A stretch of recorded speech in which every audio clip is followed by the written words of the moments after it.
제가 설교할 때 원래 제 이야기를 잘 안 하려고 하는데 또 이렇게 마지막으로 설교할 수 있는 영광스러운 기회를 주셔서 짧게나마 인사를 드리려고 합니다.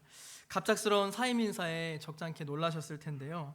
사랑하는 우리 아름다운 교회 성도님들을 놔두고 제가 어디를 가겠습니까? 그런데 제가 다른 어디 교회를 가는 건 아니고요. 저희 가정에 사역을 시작하기 전부터 있었던 어떤 연약한 부분들이 있어서 이렇게 갑작스럽게 사역을 멈춰야만 하는 상황이 돼서 너무 아쉽고 슬프고 또 죄송스럽지만 이렇게 사임 인사를 드리게 되었습니다. 원래 이 첫 사역지를 잊을 수가 없어요. 제가 이제 목사 안수를 받고 처음 부임하게 된 사역지가 바로 우리 아름다운 교회라서 저한테는 정말 잊을 수 없는 교회가 될 것 같은데, 우리 아름다운 교회에 부임한 지 이제 1년 6개월밖에 되지 않은 짧은 기간이었지만 우리 성도님들께 많은 사랑을 받았고 하나님의 말씀을 전하는 영광스러운 강단을 맡겨주셔서 우리 성도님들과 함께 예배드리면서 생명의 말씀과 은혜를 나눌 수 있어서 참 잊을 수 없는 감사한 시간이었습니다. 목사 안수를 받고 처음 전임 사역을 맡게 되었는데 우리 존경하는 담임 목사님께서 정말 많은 배려와 인내와 사랑으로 가르쳐 주셔서 많은 가르침 제대로 받았고요. 우리 사랑으로 기도하시는 우리 사모님들과 우리 장로님들, 권사님들, 집사님들 그리고 모든 성도님들께 다시 한번 감사의 말씀 드립니다. 또 이렇게 마지막까지 하나님의 말씀을 전하는 영광스러운 자리를 허락해 주셔서 오늘 우리를 향하신 하나님 아버지의 뜻을 함께 나누고자 하는데요. 오늘 말씀의 제목 우리 남성분들만 한번 읽어볼까요? 시작!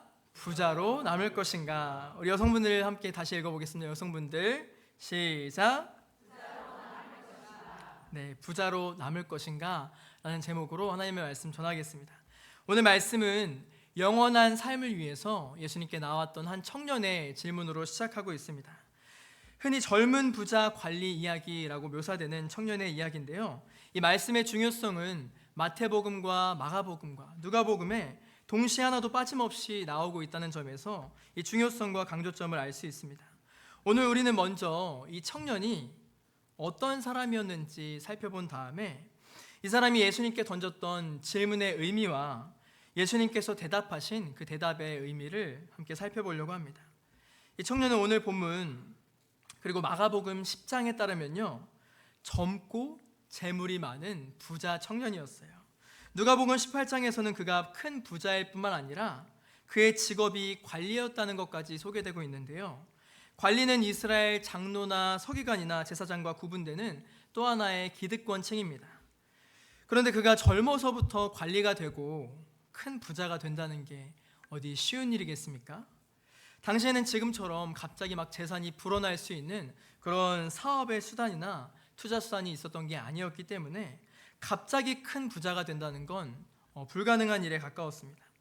그런데 그가 젊고 부자라는 것은 그가 스스로 무엇인가 막 이룬 것이 아니라 그의 아버지가 부자이고 그의 할아버지가 부자이고 그 조상 대대로 이 부의 세습이 이루어진 소위 지금 말하면 재벌 2, 3세 같은 느낌인 것이죠. 그런 집안에 알아주는 재력과 능력이 있었으니까 젊은 나이에 관리가 될 수 있었어요. 그런데 이렇게 집안의 배경과 어느 정도 사회적인 위치를 갖추고 있었던 이 부자 청년이 예수님께 뭐라고 질문했는지 그 내용을 보시기 바랍니다. 16절에 선생님이여 내가 무슨 선한 일을 하여야 영생을 얻으리이까. 외적인 조건에서는 전혀 아쉬울 게 없어 보이는 이 청년이 예수님께 와서 꽤나 진지한 질문을 하고 있습니다. 이 질문의 내용이 결코 가벼운 내용이 아니죠. 마가복음 10장에서는 이 부자 청년이 예수님께 와서 무릎을 꿇으면서까지 그렇게 물었다고 묘사하고 있는데요. 아주 낮은 자세로 겸손하게 젊어서 혈기가 왕성할 수도 있는데 다른 사람에게 쉽게 무릎을 꿇지 않은 그런 젊은 나이에 기세 등등할 조건을 갖춘 이 사람이 예수님께 와서 무릎을 꿇으면서 묻고 있습니다. 선생님이여 도대체 제가 어떻게 하면 무슨 선한 일을 해야지 영원한 삶을 확실하게 얻을 수 있겠습니까? 그의 삶은 집안이든 직업이든 재력이든 무엇 하나 부족함이 없었고 남부럽지 않게 살 수 있는 그런 인생이었습니다. 그런데 그의 마음속에는 여전히 채워지지 않는 커다란 영혼의 갈증이 있었다는 점을 알 수 있어요. 그렇지 않고서야 똑같이 젊은 30대 예수님께 어떻게 무릎을 꿇으면서 선생님 하고 그렇게 교훈을 구할 수가 있겠습니까? 그의 심령 깊숙한 곳에 한 가지 고민이 있었는데요. 젊어서부터 많은 부와 재산을 상속받았지만 영원한 천국은 상속받은 것 같지 않은 그런 마음의 갈증과 영혼의 깊은 공허와 고민을 갖고 있었습니다. 그래서 천국 복음을 전파하시는 예수님께 그 해답을 얻고자 했어요. 그러니까 예수님께서 대답을 해주시는데요. 어제 이 대답이 속이 시원해지기보다는 조금 불편해질 수 있는 그런 대답을 해주셨습니다. 사랑하는 성도님들, 우리가 하나님께 우리의 문제를 가지고 기도할 때마다 하나님께서 참 다양한 방법으로 응답을 해주시는데요. 그것이 우리가 원하는 어떤 편안한 대답이 아닐 수도 있어요. 우리가 원하는 위로가 되는 말씀, 힘이 되는 말씀이 아닐 수도 있습니다. 오히려 우리의 마음을 찌르고 우리의 마음을 불편하게 하는 그런 말씀이 될 수도 있는 거예요. 그런데 그 말씀이 우리를 살아나게 하고 우리를 새롭게 하는 말씀이라면 우리는 그 말씀을 아멘으로 받아야 할 줄로 믿습니다. 예수님께서도 오히려 되물으셨는데요. 이 사람의 전곡을 찌르는 질문으로 도대체 무슨 질문을 하고 있는 것인지 돌아보게 하는 그런 대답을 하셨어요. 예수님은 당신이 왜 나한테 선한 일을 묻는 것인지 궁금하다고 되물으셨습니다. 그리고 선한 분은 오직 한 분뿐이시라고 말씀하셨어요. 그런데 이상하죠? 예수님도 아무 죄가 없으시고 선한 분이 아니십니까? 그런데 왜 예수님은 오직 선한 분은 한 분뿐이라고 말씀하시는 걸까요? 예수님께서 그렇게 말씀하신 이유는 이 부자 청년이 예수님께 다가온 모습에서 알 수 있습니다. 그가 비록 아주 겸손하게 영원히 풀리지 않을 것 같은 영혼의 문제를 안고 예수님께 무릎을 꿇었지만 예수님을 바라보는 관점이 잘못되었다는 거예요. 그저 율법의 지혜를 가르쳐 줄 수 있는, 그저 존경할 만한 인생의 해답을 가르쳐 줄 것 같은 그런 위대한 스승으로서 예수님을 바라봤다는 것입니다. 게다가 그는 이미 자신의 머릿속에서 영생을 얻을 수 있는 방법을 미리 정해놓고 예수님께 여쭤봤어요. 선생님, 제가 무슨 선한 일을 해야 영생을 얻을 수 있겠습니까? 자신이 무엇인가 선한 일을 조금 더 열심히 채우면 영생을 얻을 수 있을 거라고 그런 종교적인 틀 안에서 질문했습니다. 그러니까 자신이 무슨 말을 하는지도 모르는 이 청년에게 애초에 질문이 잘못되었다고 예수님께서 가르쳐 주시는 것이죠. 예수님은 잠시 육신을 입으셨지만 본질상 하나님의 본체이십니다. 오직 한 분뿐이신 선하신 하나님과 하나이세요. 그런데 이 청년은 그가 찾고 있는 영원한 삶이, 그가 상속받기 원하는 그 영원한 하나님의 나라가 자신의 눈앞에 무서울 정도로 순결하고 흠없으신 그 예수님께로부터 온다는 진리를 알지 못했습니다. 생명을 주시려고 오신 주님 앞에서 선생님, 제가 무슨 선한 일을 해야 영생을 얻을 수 있겠습니까? 자기가 무엇을 구하고 있는지 정말 몰랐습니다. 정말 구해야 할 선물이 무엇인지 몰랐어요. 그가 정말 구해야 할 것은 생명의 주님 앞에 은혜를 달라고 자비를 구해야만 했습니다. 그는 아직 예수님이 진정 누구신지 몰랐고 자신에게 주님의 은혜가 필요하다는 사실을 몰랐기 때문이죠. 그러자 예수님께서 그에게 말씀하셨습니다. 그가 이미 잘 알고 있는 계명의 말씀을 하셨어요. 계명을 잘 지키라고 말씀하셨습니다. 10계명의 일부분이었는데요. 그런데 예수님께서 영원한 삶을 묻고 있는 이 사람에게 지키라고 하신 계명의 내용들을 보십시오. 우리 19절 말씀만 같이 읽어볼까요? 내 부모를 공경하라. 내 이웃을. 지금 영원한 생명을 얻고자 선한 일을 찾는 사람에게 주님은 가장 먼저 가장 큰 계명의 두 번째를 말씀하셨습니다. 그러니까 하나님과 이웃, 하나님 사랑과 이웃 사랑 중에서 내 이웃을 내 몸과 같이 사랑하라. 다른 사람을 상대로 사랑의 계명을 지키라고 말씀하셨어요. 그러자 이 청년은 조금 자신감 있게 대답하죠. 20절에 이 모든 것을 내가 지켰사온데 아직도 무엇이 부족합니까? 마가복음과 누가복음을 보면 이 청년은 자기가 어려서부터 이 계명을 다 지켰다고 그렇게 말하고 있습니다. 그런데 그 말이 정말 사실일까요? 그렇다면 예수님께서 그 청년에게 다시 한번 말씀하셨을 때 왜 이 청년은 아무런 대답도 못하고 예수님께 등을 돌리며 근심한 얼굴로 돌아갔을까요? 21절에 예수님은 말씀하셨습니다. 내가 온전하고자 할진대 가서 내 소유를 팔아 가난한 자들에게 주라. 그리하면 하늘에서 보화가 내게 있으리라. 그리고 와서 나를 따르라.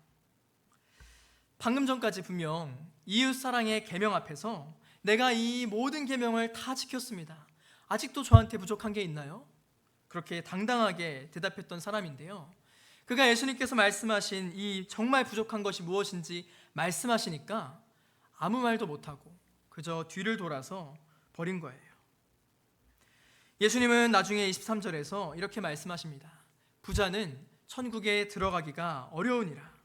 심지어 낙타가 바늘귀에 들어가는 것이 부자가 천국에 들어가는 것보다 더 쉽다고 말씀하셨습니다. 그 말씀을 듣고는 제자들이 몹시 깜짝 놀랐는데요. 우리는 이 말씀을 볼 때 그러면은 부자는 천국에 가지 못하는 것인가? 자기 소유를 다 팔아야지만 천국에 가는 것인가? 우리는 무소유로 살아야 되는 건가? 그렇게 헷갈릴 수도 있습니다. 그런데 이 말씀은 먼저 오늘 예수님을 만난 이 청년을 향하신 특별한 부르심이었다는 사실을 기억해야 합니다. 또한 우리가 정말 예수님을 따라가는 제자로 부르심을 받았다면 우리가 가난한 자들에게 긍휼과 사랑과 그 나눔을 매일 실천하는 것은 당연히 해야 될 점이라는 것을 기억해야 합니다. 우리는 당시의 유대인들이 부자를 바라보던 관점을 이해할 필요가 있는데요. 부자 청년이 왜 근심하고 돌아갔습니까? 구약에서 이스라엘은 가나안 땅을 분배받았습니다. 각 지파별로 땅을 분배받아서 땅은 그들의 정체성이었어요. 하나님께 복을 받았다는 증거가 그들이 갖고 있는 재산과 부였습니다. 그런데 당시 이스라엘에서 선한 사람이 하나님께 복을 받아서 부자가 된다는 것이 일반적인 인식이었는데요. 반면에 가난한 사람일수록 하나님께 복받지 못한 사람, 하나님을 떠난 악인, 죄인이라는 낙인이 찍혀졌어요. 그런데 예수님께서 오늘 이 청년에게 내 소유를 팔아서 가난한 사람들에게 나눠주라 하신 것은 그들의 생각에는 하나님께 받은 물질의 복을 포기하고 사람들이 천하고 악하게 여기는 그런 저주받는 삶으로 가는 겁니다. 그러니까 이 부자 청년은 근심하면서 돌아갈 수밖에 없었던 것이죠. 그러나 그것은 철저하게 그들의 착각이었고 무지였습니다. 하나님은 구약에서 끊임없이 가난한 자들을 향한 사랑과 긍휼을 명령하셨습니다. 그런데 이스라엘이 하나님의 말씀을 버리고 하나님의 말씀을 마음대로 해석했던 것이죠. 그러고서도 자기들이 율법을 잘 지키고 있다고 착각했습니다. 예수님은 이미 마태복음 5장 48절에서 그러므로 하늘에 계신 너희 아버지의 온전하심과 같이 너희도 온전하라 말씀하셨는데요. 여기서 온전하라 라는 말이 오늘 본문 21절에서 온전하고자 할진대 라는 말과 같은 말입니다. 그렇게 하나님께서 말씀하신 대로 하나님처럼 이 말씀을 따라서 온전히 따라가야 하는데 이 청년은 자신의 기준에서 부족한 게 없다고 착각했던 거예요. 그래서 예수님은 그에게 하늘의 기준이 무엇인지, 말씀의 기준이 무엇인지 가르쳐 주셨습니다. 그가 알고 있는 계명들, 어려서부터 잘 지켰다고 생각하는 그 계명들이 사실은 하나님의 기준에는 조금도 미치지 못하는 그런 착각이었다는 것입니다. 형식상으로는 바울도 날 때부터 바리새인이었고 율법의 엄한 교훈을 받아서 그것을 다 지키면서 자랐다고 고백했는데요. 하지만 바울이 예수님을 만나주시기 전까지는 하나님의 사랑과 긍휼을 모르고 있었습니다.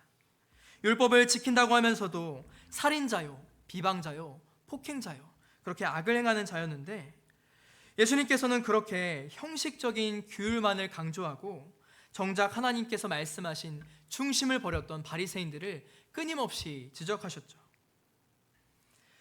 가난한 자들을 돌아보고 고아와 과부와 연약한 사람들을 도와주고 그렇게 이웃에게 사랑을 실천하는 것이 하나님을 사랑하고 하나님을 경외한다는 증거였습니다.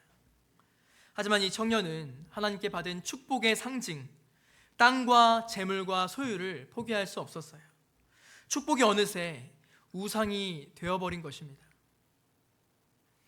우상이 되어버린 이 세상의 축복을 우리의 손에서 놓지 않으면 우리는 결코 하나님의 사람으로 살아갈 수 없습니다.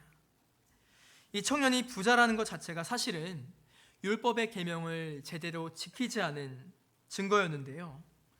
왜냐하면 당시에 재산을 일굴 만한 땅 자체가 로마에 의해서 점령을 받아서 아주 제한되어 있었습니다.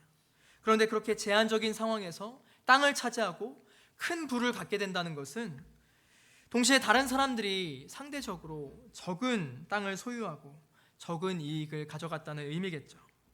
조상 때로부터 다른 사람들에게 필요 이상의 땅을 착취하고 다른 사람들의 그런 이익을 독점하지 않는 이상 부자가 되기가 어려웠습니다. 결론적으로 이 청년은 영원한 삶을 상속받기를 원한다고 예수님께 무릎 꿇었지만 정작 이 땅에서 자신의 삶을 포기할 마음이 조금도 없었던 것입니다.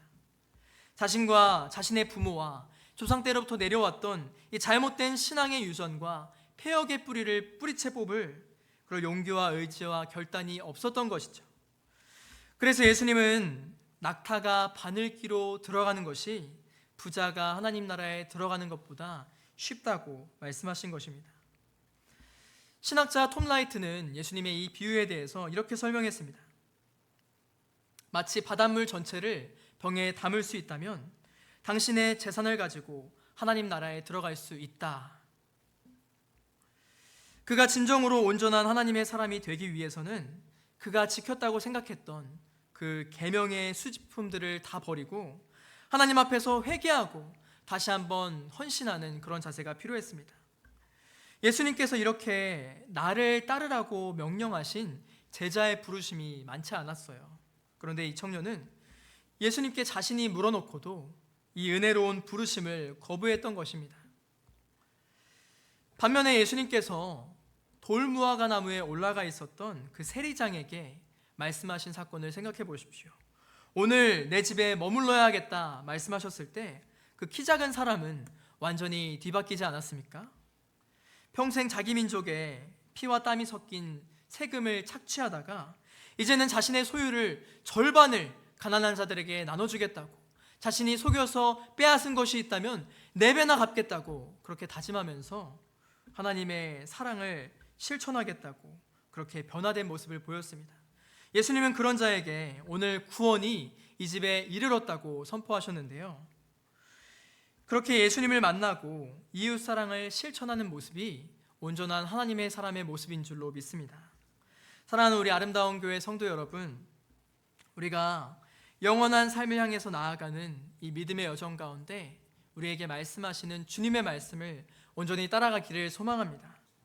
예수님을 따른다고 하면서도 오늘 이 부자 청년의 모습처럼 잘 지킨다고 생각하면서도 스스로 착하게 할 때가 얼마나 많습니까? 마치 우리의 노력으로 열심히 하면 영생을 얻을 수 있는 것처럼 우리 스스로 성취와 공로를 쌓아가고 있는 것은 아닌지요.